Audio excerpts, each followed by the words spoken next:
Hello guys, welcome to easy legal law. हम देख रहे हैं द इंडियन कॉन्ट्रैक्ट एक्ट 1872। आज की वीडियो में हम देखेंगे discharge of contract. Discharge of contract का मतलब क्या है? To discharge from the responsibility of contract, जो कि मतलब एक तो आप कंप्लीशन के बाद या फिर ब्रीच के बाद। Contract is discharge when right and obligation of parties under it come to an end. This may happen by performance, agreement, breach, impossibility और operation of law. तो डिस्चार्ज किस किस वजह से हो सकता है? परफॉर्मेंस, एग्रीमेंट, ब्रीच, इम्पॉसिबिलिटी और ऑपरेशन ऑफ लॉ। तो section 38 deals with by performance और offer of performance, actual performance. Contract is discharge when both parties perform obligation.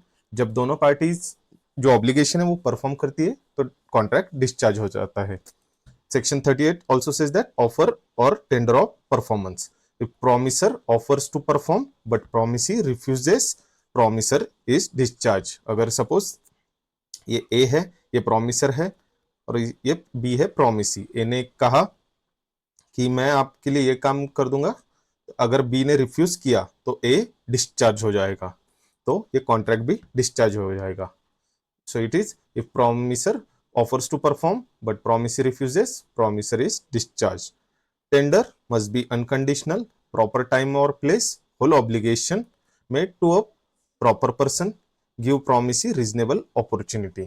तो ये बायस नहीं होना चाहिए। प्रोमिसर ने जो टेंडर है या ऑफर है परफॉर्मेंस का, वो unconditional, proper time and place, obligation के साथ सही पर्सन को किया रहेगा और प्रोमिसी को रीजनेबल अपॉर्चुनिटी रहेगी रिफ्यूज करने की, तो ही ये डिस्चार्ज होगा।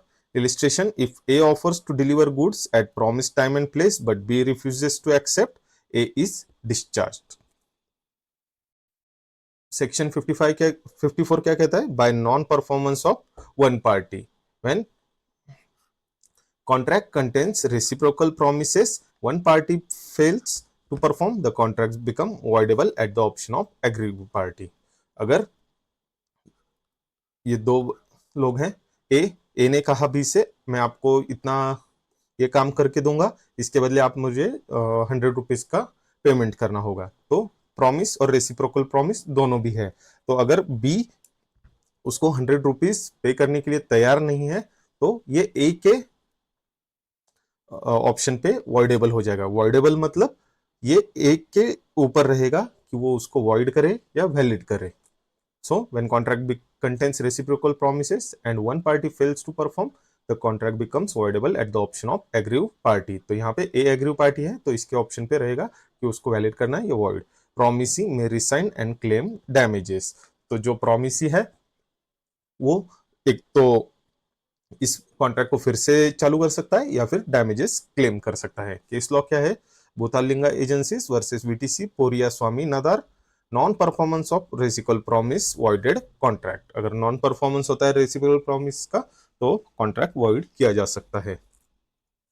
Bye breach of contract and rescission. So section 39 says that if party refuses or disables himself from performing, promisee may rescind contract and claim damages. तो अगर सपोज ए है, इसने बी के साथ कॉन्ट्रैक्ट किया हुआ है,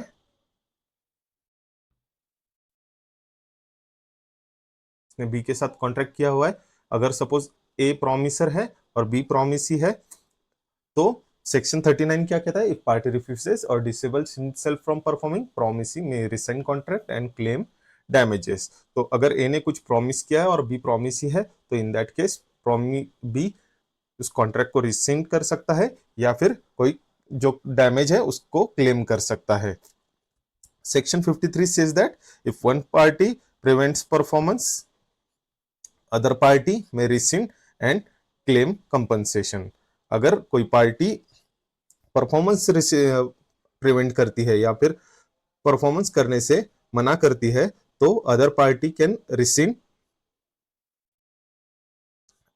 and claim compensation.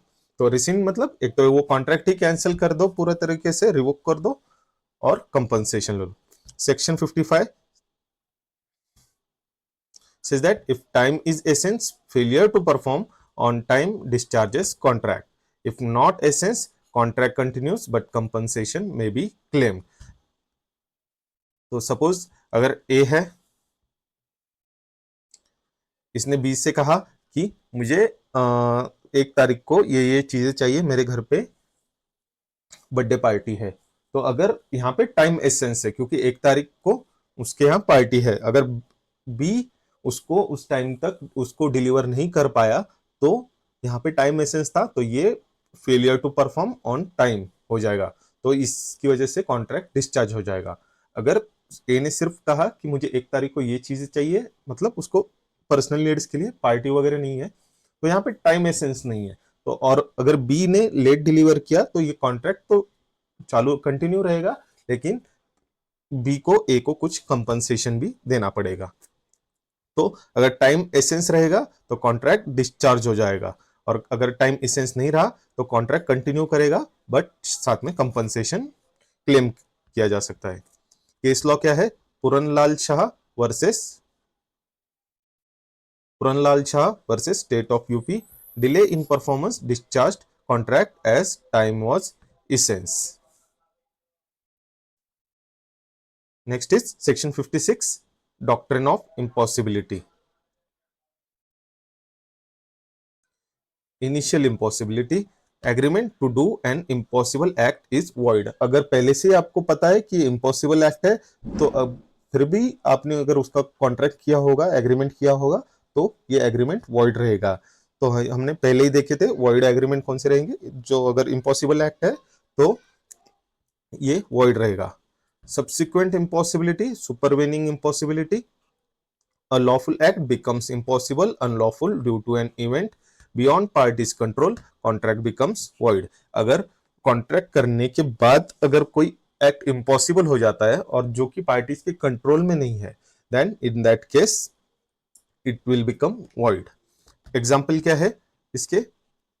Destruction of subject matter, case law Taylor versus Caldwell. तो जैसे कि अगर कोई सब्जेक्ट मैटर ही है वही डिस्ट्रक्ट हो गया तो ये कॉन्ट्रैक्ट वॉइड हो जाएगा। Change in law making act unlawful, अगर लॉ में पहले ये एक्ट लॉफुल था और बाद में अगर चेंज हुआ लॉ में और बताया गया कि ये एक्ट अनलॉफुल है तो वो कॉन्ट्रैक्ट वॉइड हो जाएगा। डेथ और इलनेस इन पर्सनल सर्विस कॉन्ट्रैक्ट, अगर कोई पर्सनल सर्विस है, सपोज एक पेंटर है और आपने उसके साथ कोई कॉन्ट्रैक्ट किया हुआ है कि मुझे ये चीज या ये पेंटिंग बना के दो, और ये पर्सनल सर्विस है, वो उसका स्किल है, अगर उसकी डेथ हो जाती है तो ये कॉन्ट्रैक्ट वॉइड हो जाएगा। तो इसमें एक्सेप्शन क्या है कि इसमें इम्पॉसिबल एक्ट के लिए ये एक्सक्यूज नहीं चलेंगे, जैसे कि commercial hardship, rise in price, self created impossibility. तो अगर ऐसे सेल्फ क्रिएटेड इम्पॉसिबिलिटी होगी तो ये एक्सक्यूज कंसिडर नहीं किया जाएगा। केस लॉ क्या है? सत्यभ्राता घोष वर्सेस मुगनीराम बांगुर।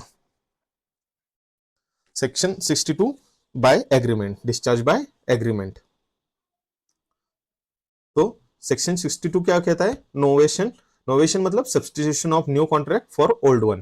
तो अगर ए और बी के बीच में अगर कोई कॉन्ट्रैक्ट हुआ है, सपोज ये, और उनको ये कॉन्ट्रैक्ट कैंसिल करके एक नए टर्म्स एंड कंडीशन पे एक नया कॉन्ट्रैक्ट बना रहे हैं वो, तो पहला डिस्चार्ज हो जाएगा और ये सेकंड वैलिड रहेगा। Substitution of new contract for old one, तो इन्होंने ये सब्स्टिट्यूशन किया, उसको नोवेशन कहते हैं। Alteration, alteration change in terms by mutual consent. तो ये 1 नंबर का जो उनका कॉन्ट्रैक्ट था इसमें ही कुछ उन्होंने चेंजेस किए तो इसको कहेंगे alteration. Rescission, mutual cancellation of contract. Rescission मतलब दोनों ने खुद से डिसाइड करके ये कॉन्ट्रैक्ट कैंसिल किया। केस लॉ क्या है? Lata construction versus doctor Ramesh Chandra Ramniklal Shah. Novation requires complete substitution of new contract. Novation में पूरा कॉन्ट्रैक्ट ही नया होता है और अल्टरेशन में सिर्फ कुछ टर्म्स चेंजेस होते हैं। Section 63 deals with by act of promisee. Promisee में डिस्पेंस विथ और रेमिट परफॉर्मेंस होली और पार्टली। डिस्पेंस विथ मतलब ही कैन परमिट और रेमिट कॉन्ट्रैक्ट होली और partly. Extend time for performance, promisee उस टाइम को एक्सटेंड भी कर सकता है परफॉर्मेंस के लिए। वेव और accept satisfaction instead of performance, accord and satisfaction. अगर परफॉर्मेंस के बदले में वो अगर कुछ बेनिफिट या क्लेम एक्सेप्ट करता है तो ये उसका पर्सनल राइट है, एक तो वो एसेंट दे सकता है या फिर डिसेंट, मतलब अकॉर्ड या सेटिस्फैक्शन। केस लॉ क्या है? Union of India versus Kishorilal Gupta, accord and satisfaction discharges contract. अगर जो आप उसका मुंहबदला अगर लेते हो विदाउट परफॉर्मेंस तो देन ये डिस्चार्ज कर देगा आपके कॉन्ट्रैक्ट को। टर्मिनेशन और discharge under contract provisions. Contract offer includes clauses for termination और डिस्चार्ज। तो अगर कॉन्ट्रैक्ट के ही प्रोविजन में अगर वहां पे लिखा गया होगा, कॉन्ट्रैक्ट के प्रोविजन में अगर वहां पे लिखा गया होगा कि इन कंडीशन पे ये कॉन्ट्रैक्ट डिस्चार्ज होगा तो उसे कहते हैं under contract provision. Termination under contract provision. Contract often includes clauses for termination और डिस्चार्ज।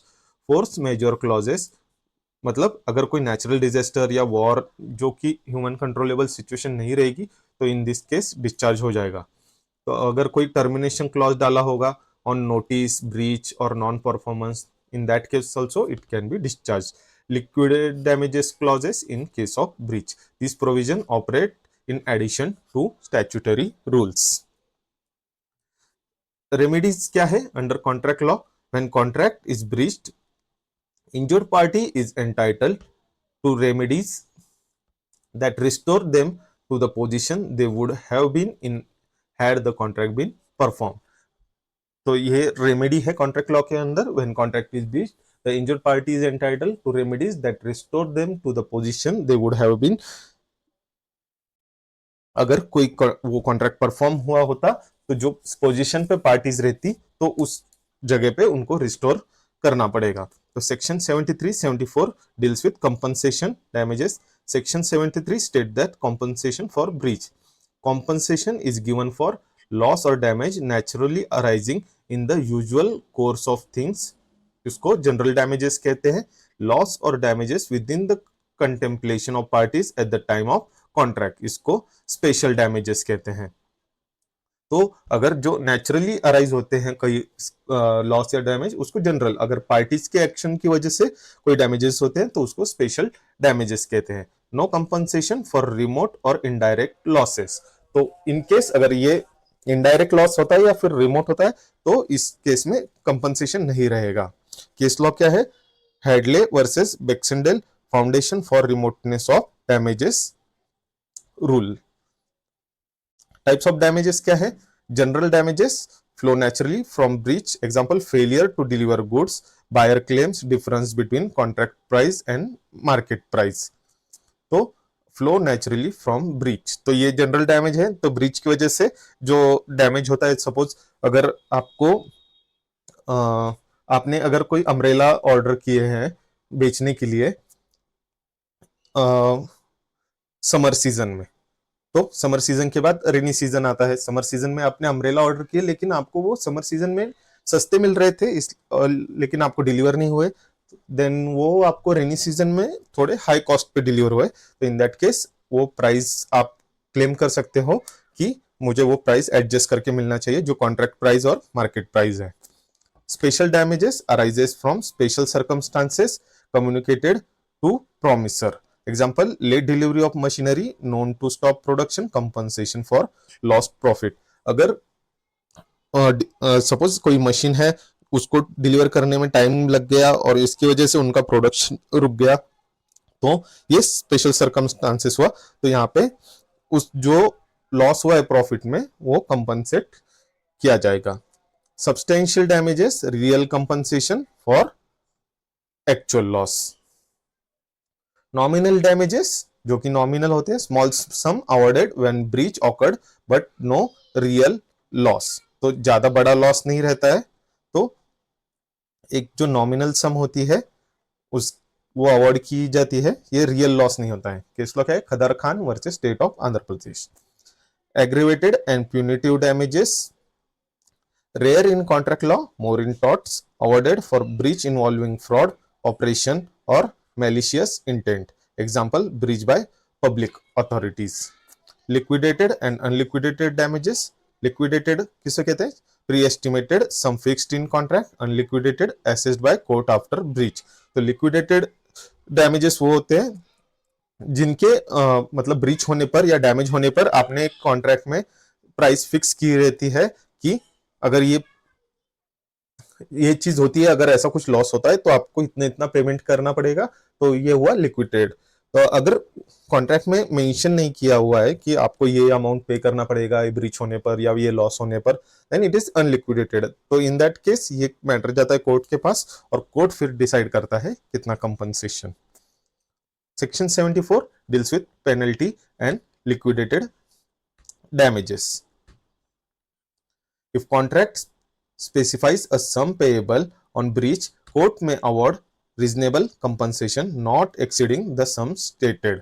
अगर कॉन्ट्रैक्ट में वहां पे अमाउंट स्पेसिफाइड की गई हो कि ब्रीच पे इतने इतना कंपनसेशन देना पड़ेगा, तो कोर्ट रीजनेबल कंपनसेशन इंपोज कर सकता है, और लेकिन ये कंपनसेशन जो प्राइस कॉन्ट्रैक्ट में है उससे ज्यादा एक्सीड नहीं कर सकती।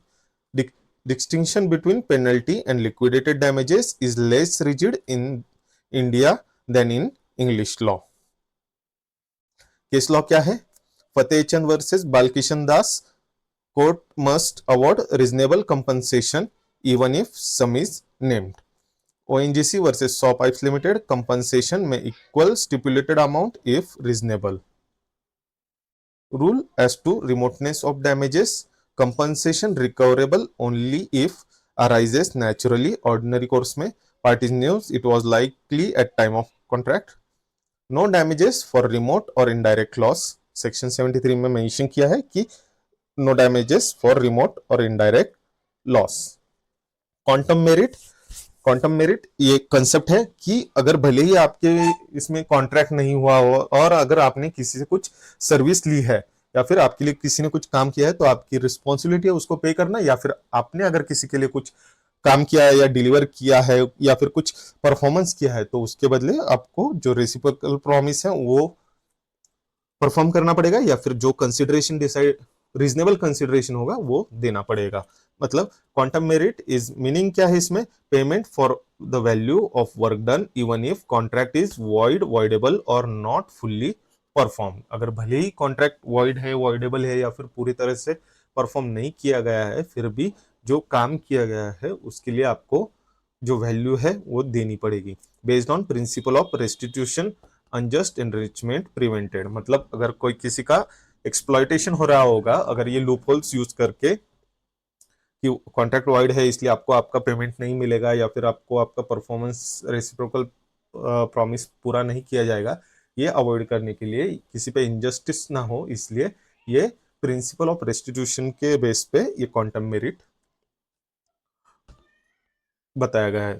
Situation where claim lies contract discovered to be void or becomes void under section 65, only party prevents the other from completing the contract। तो क्वांटम मेरिट भले ही void है कॉन्ट्रैक्ट या voidable है या void बनता है, तो सिर्फ ये कॉन्ट्रैक्ट कंप्लीट करने से आपको रोक सकता है, लेकिन अगर जितना परफॉर्मेंस हुआ है उसका आपको वैल्यू देना पड़ेगा। Contract divisible, party performs part and other party accepts. अगर पार्टी ने अगर कोई पार्ट परफॉर्म किया है और सामने वाली अदर पार्टी ने उससे एक्सेप्ट किया है, तो उनको वो वैल्यू प्रोवाइड करनी पड़ेगी।